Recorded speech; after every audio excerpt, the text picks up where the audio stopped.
আজ আমি বানাবো নিরামিষ গোবিন্দভোগ চালের ভোগের খিচুড়ি। এদিকে আমি পনির কেটে নিয়েছি, আলুগুলোকেও কেটে ভালো করে ধুয়ে নিয়েছি, গোবিন্দভোগ চালটিকেও আমি ভালো করে ধুয়ে নিয়েছি।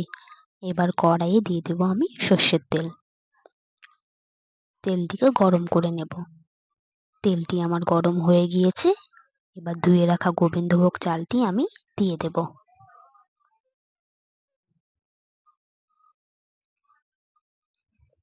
দিয়ে দেব এবার আমি সামান্য নুন, হলুদ।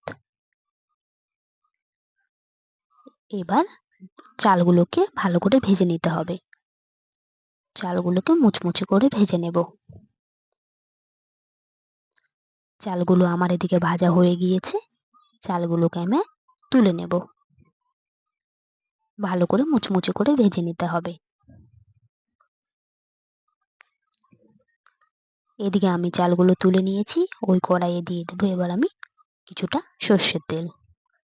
এবার কেটে রাখা পনিরগুলোকে আমি তেলে দিয়ে দেব।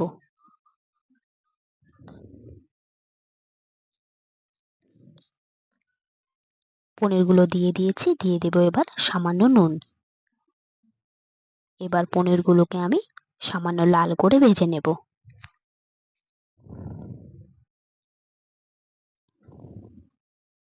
বেশি ভাজবো না, হালকা লাল করেই ভেজে নেব।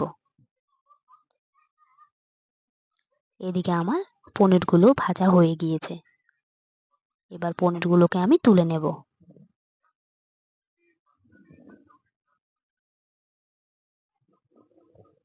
সবগুলো পনিরকে আস্তে আস্তে তুলে নিতে হবে।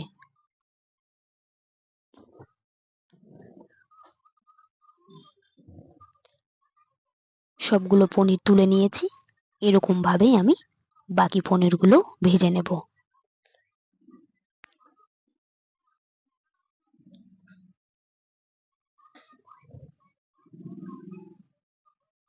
পনিরগুলো ভাজা হয়ে গিয়েছে। এবার ওই কড়াইয়ে দিয়ে দেব আরো কিছুটা সর্ষের তেল। এবার দিয়ে দেব কেটে রাখা আলুগুলো। দিয়ে দেব সামান্য নুন।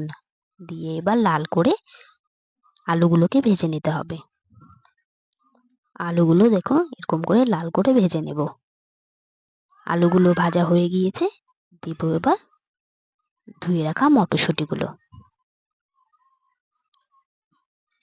এবার মটরশুঁটিগুলোকেও লাল করে ভেজে নেব।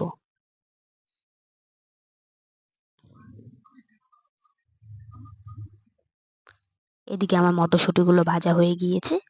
আর আমি এদিকে গোটা জিরে, আদা, কাঁচা লঙ্কার পেস্ট করে রেখেছি ওটা, আর দিয়ে দেব টমেটো পেস্ট। এবার দিয়ে দেব সামান্য জল। এবার দেব স্বাদ মতো নুন, হলুদ গুঁড়ো। এবার দেব সেই ভেজে রাখা গোবিন্দভোগ চালটি। দিয়ে এবার ভালো করে নেড়ে নেব। ভালো করে মিশিয়ে নিতে হবে। ভালো করে নেড়ে এবার এটিকে কষিয়ে নিতে হবে। মাঝে মাঝে নেড়ে নেব যাতে এটি নিচে লেগে না যায়। এরকম করে নেড়ে চেড়ে কষিয়ে নেব।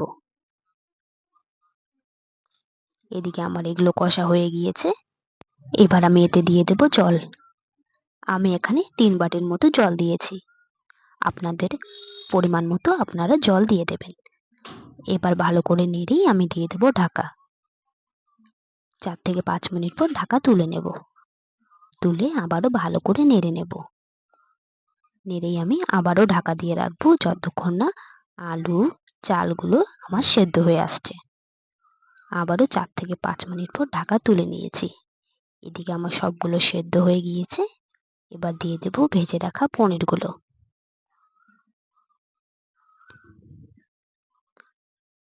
এবার পনিরগুলো দিয়ে ভালো করে নেড়ে নেব।